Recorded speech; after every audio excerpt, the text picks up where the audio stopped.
Hello and welcome to the Calmcast, a time to feel calm and think clearly.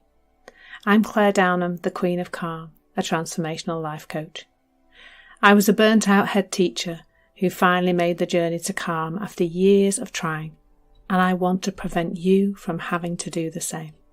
The Calmcast is a series of short explorations, gently guiding you back to your natural state, which is calm and clarity. Just listen like you would listen to music, with an open mind and curiosity. There's nothing else to do. Now let's relax into today's episode.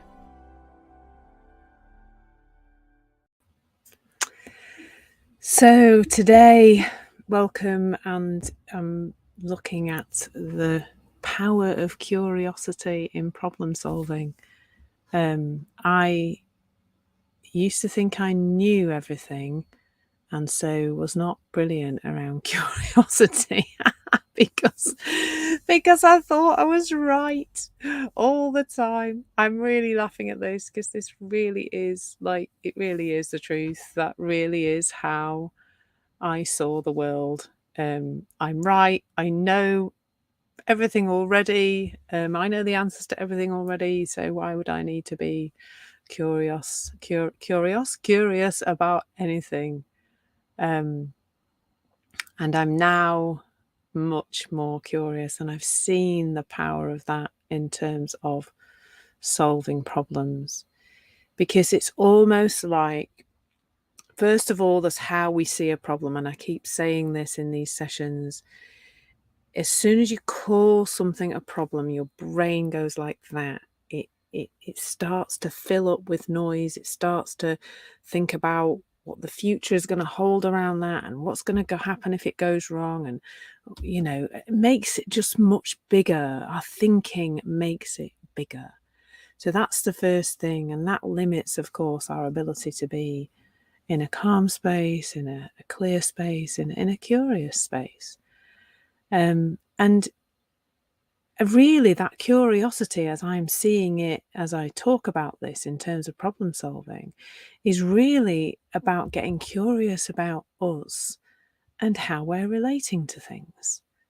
Like it's not going to be that much about the problem until actually we're in a better space and we're in a good space to solve a problem. Really, initially, it's curiosity. Like,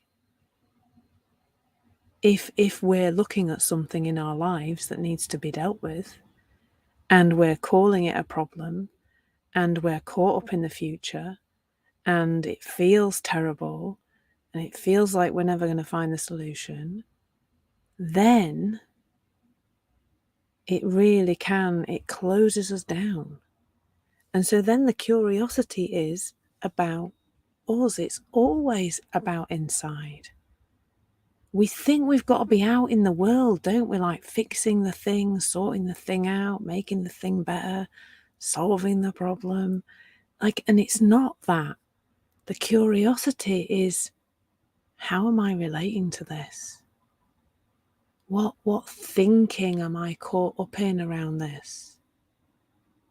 And that is, it's powerful to start recognizing the role thought is playing in limiting our creativity, in limiting our ability to solve problems, in limiting our clarity, in moving us away from calm, because calm is absolutely the best place to be when we're solving problems. No two ways about it. That's where your full potential of intuition and wisdom and everything else is available. It isn't available so much when we're caught up in a noisy, thought-filled space around a problem.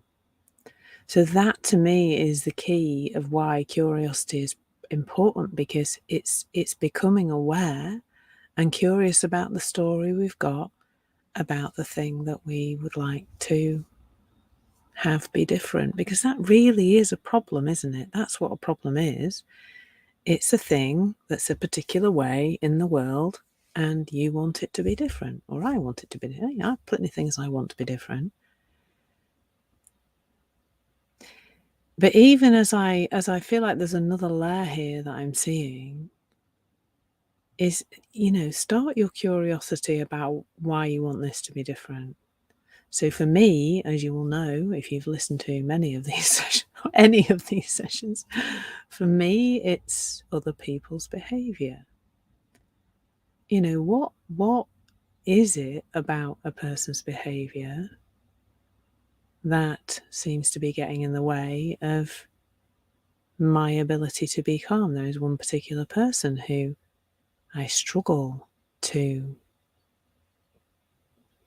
feel calm about. It looks to me like this person is a problem.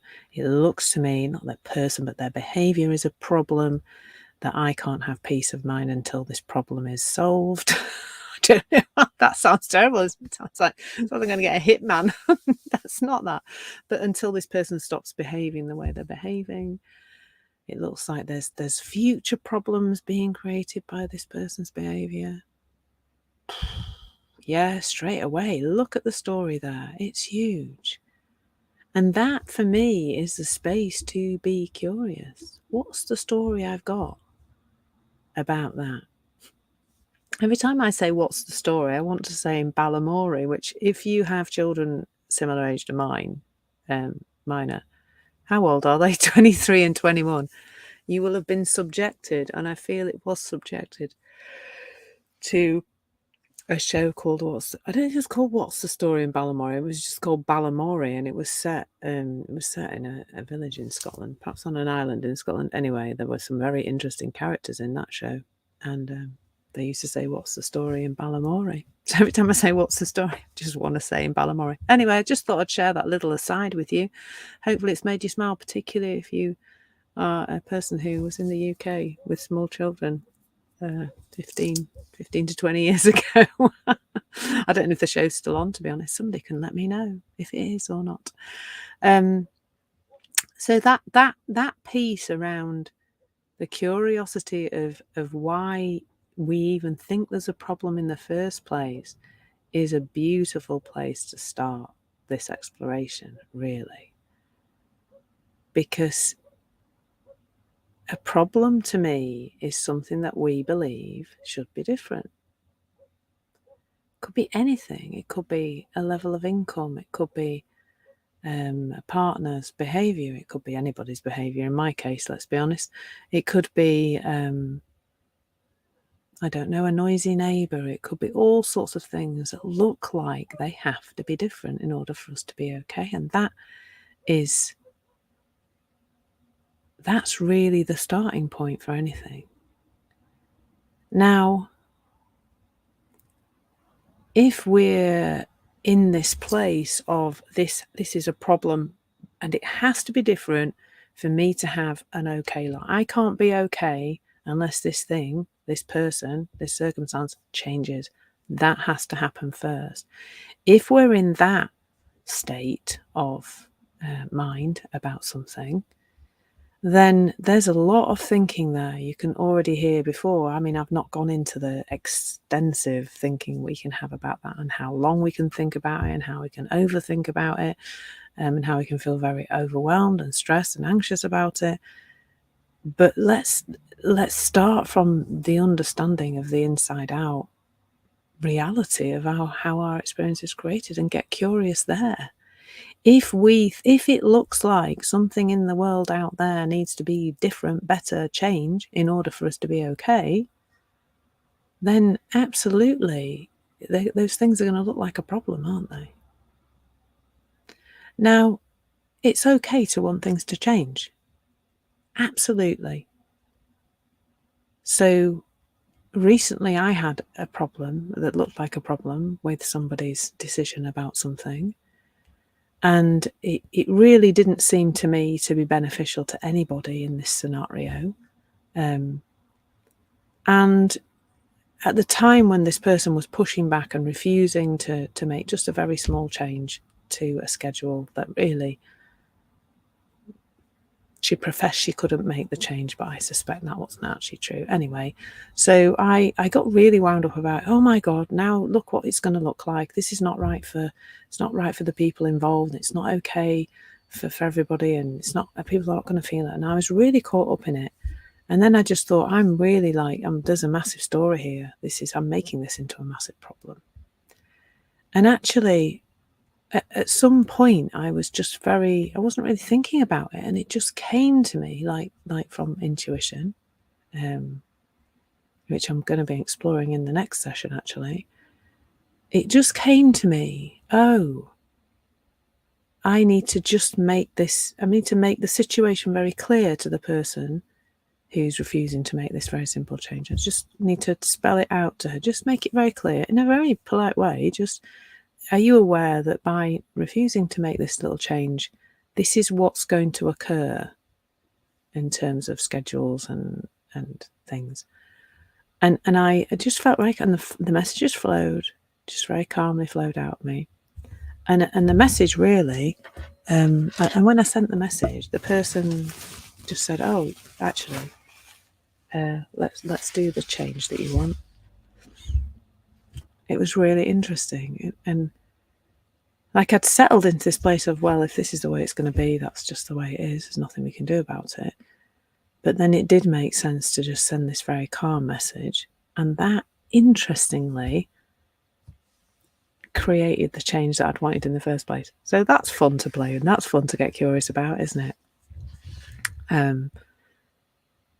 So this space of curiosity is available to us all the time once we start looking towards the three principles as being the descriptor, the description of how human experience is brought about, why we feel the way we feel, how we create our reality, why we see the world one way and other people see the world a different way to us. This curiosity about what's going on inside me is the most important. And from that space, everything opens up, because once we start to see that we're caught up in a story, in Balamore, once we realise that we're caught up in a story, that our body's reflecting that, because our body reflects the thinking, the caught upness, the overthinking. The body reflects that. The body just goes, it comes out in, in neck pain and anxiety and stomach aches and whatever else. You know your body, you know how it comes out. And when we get curious about the source of all that, with fundamentally a line drawn where the source is not out there, it's not the problem, then in that space of awareness, the solutions just appear.